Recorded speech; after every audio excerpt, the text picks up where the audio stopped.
Hi guys, and welcome to your daily tarot reading for Friday the 21st of August 2020. Thank you for joining me. I'm using the Golden Art Nouveau Tarot again for today's reading. And let's have a look at what the cards want you to know. So let's see. I hope you're having a great week and that you're in a good place. What do the cards want you to know for Friday the 21st? The Four of Wands, the best, most positive card in the deck as far as I'm concerned. It represents celebration and weddings and joy. Then we have Death, putting an end to things there in the middle. And finally, the King of Pentacles. Okay. So this is someone arguing a slippery slope argument. Don't be so lavish. Don't enjoy yourself. It's going to be the end of you and you'll lose all your money. You'll lose all your security. You'll lose everything you have. So the cards are saying that there is a faulty warning by someone in your life that is intended to scare you and is intended to prevent you from taking action, because that action would either inconvenience someone else or that other person is afraid for you and is projecting their fears onto you and says, don't do anything positive and fun. Everything could go wrong and you'll end up in the poorhouse. It's that kind of argument that says, be afraid even when times are good, because times could be bad one day. So don't enjoy yourself at all. Right. So let's see what the cards, which is obviously rubbish, because when the good times are good, enjoy them. You're missing out if you don't celebrate the good times and if you don't appreciate them while they're there. And worrying about negative stuff while good times are there does not provide you with an insurance policy against the bad things coming in life. So worry is a completely useless exercise. If anything, worrying is a meditation on the negative, and by focusing on those things that you fear, you're just making them bigger and bigger and bigger and bigger and manifesting them in your life. It's like when you dislike someone in your life and you blow up at them and you have a big temper tantrum. That ties you to that other person because you have to apologize, you have to make amends, or even if you don't make amends, you're angry and resentful towards that person and you'll chew it over and over and over again. You don't want to tie yourself to the negative. You tie yourself to the positive, if anything, by being in the present moment and making the good even better. Okay, so first card, the Four of Wands. It is a wedding, it's a celebration. You can see these two women here. They are holding up these flowers, getting ready for a celebration. We've got all these flowers here. People are discussing. It's almost like they're arranging the scene for the big wedding, the celebration. The card says that you're doing something that you really truly want to do. It's someone you love. It's a passion of yours that you're pursuing. That passion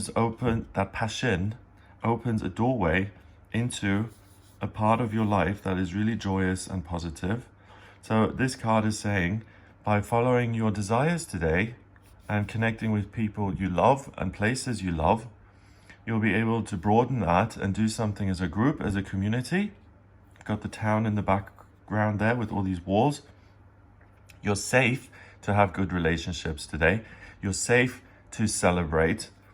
If anything, this card negates this, all of this, because it says it's safe to have a celebration and to say thank you, life, for giving us a good day. It doesn't mean you're promising another good day tomorrow, but there's a good day today. And that's what we're going to celebrate. And that's what we're going to be grateful for. So the reading is kind of be grateful for the present moment. Make sure you enjoy the present moment while it lasts. And don't expect anything as guaranteed. Next card, Death. We've got this priest, bishop-like figure, and the king down here, and just civilians, young mother and the child. The Bishop is kind of imploring death, saying, no, don't come here. The king's already dead. You can't argue with this. It's a force in life that it comes and goes and you have no control over. So the only thing to do here, really, is to accept what's coming instead of fighting it. And if anything, to use this to your advantage. The advantage of the death card is that you can put an end to something. And again, it's the message I got from earlier. What you can end today is one person's influence in your life who is always arguing the slippery slope argument. Oh, well, what if you have a wedding today and you spend all this money? What's going to happen with the second daughter's wedding? You're going to have to spend even more money, and it's going to be even more of a burden. And what about the third daughter then? You'll be in debt. You know, it's that voice of, oh, you can't do this. Are you crazy? You're going to go broke. You're being so reckless and irresponsible. It's that voice that tries to... It's the voice, this is important, it's that voice inside all of us that says you don't deserve nice things. And other people who are afraid that they don't deserve nice things will see you having a good time and they will project that fear onto you. So, what you can put to death, so to speak, today is this tendency to be affected by that inner voice of you don't deserve to have a good time. And then the voice of other people, fearful, don't you think you could spend a little bit less money? Don't you think it would make sense to be a little bit more frugal? And instead of these flowers, why don't you just get some local daisies? They'll be much cheaper. And it's this voice that is super controlling. The only thing that matters is money, the way things look, the way other people think, and it's control, control, control. And if you have this tendency in yourself to be overly controlling, you can let that die today. So you can have a good time and celebrate. And by doing that, you focus on the positive, you manifest it, you make it bigger and bigger and bigger, and therefore it does manifest. And by doing that, you push out, so the death too, the energy that is controlling and that's overbearing and fearful, and you focus on the positive and you go through this door, you focus on the gold in the city there, and you expand it, make it bigger and bigger, and death is pushed out, and so is the King of Pentacles. Bye-bye. Okay, the King of Pentacles himself is a court card. Court card is either a personality trait or a person showing up in your life. So the King of Pentacles, he's great because he realizes that, well, in this deck, not so much because we've got Taurus at the same level of his head. So he's not like, I'm a spiritual being having a human experience, money doesn't matter. No, he's saying, I'm the bull, I'm in charge, mine. If anyone wants $5 from me, they're going to have to ask and go through me for everything. I am completely in charge and control of everything. If people fight me, I'm ready for that fight. I'm wearing armor. I expect that people are going to get sick of my control. And some people are like this. Personally, I could never have the patience or the presence of mind or the interest to try and control anything or anybody, really. But there are people in life who get off on controlling other people. I can't really talk much about it because I'm certainly no expert. Because I just understand that that's a ridiculous attempt to try and control anyone, what they do and how they live. It's one, not right, because who are you to determine someone else's experience? Second, it's temporary, so why exert all that effort? And the person is just going to end up resenting you because you tried to control them. So don't bother. He's wearing armor. He realizes that people are going to be a little put out, but he likes to be in charge, so he's willing to take that on board. Are you willing to take that on board? If not, you can say, Death, I don't want to be this controlling person anymore. I don't want to project myself in the future, and I don't want to just care about money and things. I want to have a spiritual experience here on earth. I want to enjoy my friends. I want to enjoy the good things in life, eating grapes and making love in the meadow by the riverside, and partying in the town square and dancing and having a celebration.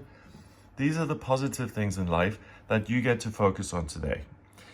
And rather than saying, okay, I have a choice, I can either focus on money and control, or I can celebrate and have fun.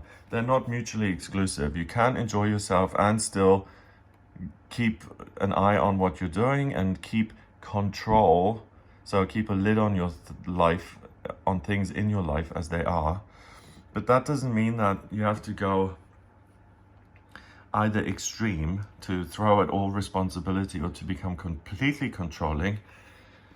And with that said, yes, you can let go of this controlling nature or someone in your life who is controlling, like I said, but also because death is in the center, you can let go of this desire to have fun today and to use a doorway, an opening in your life, an opportunity that really allows for great joy. You can say, oh, I'm too busy controlling my checkbook. I don't care about other people today. I don't care about the celebration, the party that's planned. I'm staying home and I'm going to make myself even more obtuse and dig my heels in and say, just me, it's all mine.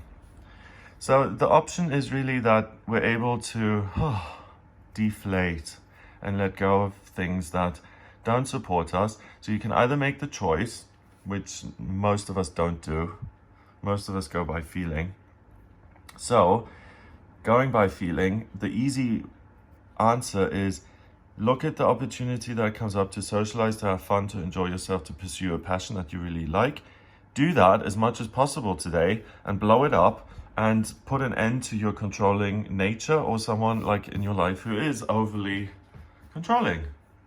And that way you can put an end to the right thing for today, at least, and to not make yourself miserable today. Ask yourself, what motivates me? What gives me a sense of joy and energy? And how can I use that to have the best day possible? With this, you are really able once and for all to let go of the idea that money controls you. Money does not control you. Your presence of mind and your frequency controls everything in the world. And I hope you're able to see that by going through this doorway of opportunity and looking at him from the other side. So from the top of the battlement up here, he'll look a lot smaller. No one controls your life, only you do. 4 and 13 is 17, and a court card is 18. 1 and 8 is 9, and 9 is spirituality and completion.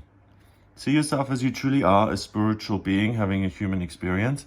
Make sure you have a good experience today, and that's the gift of the day, that you're able to have a wonderful, passionate, exciting day. Push out the negative.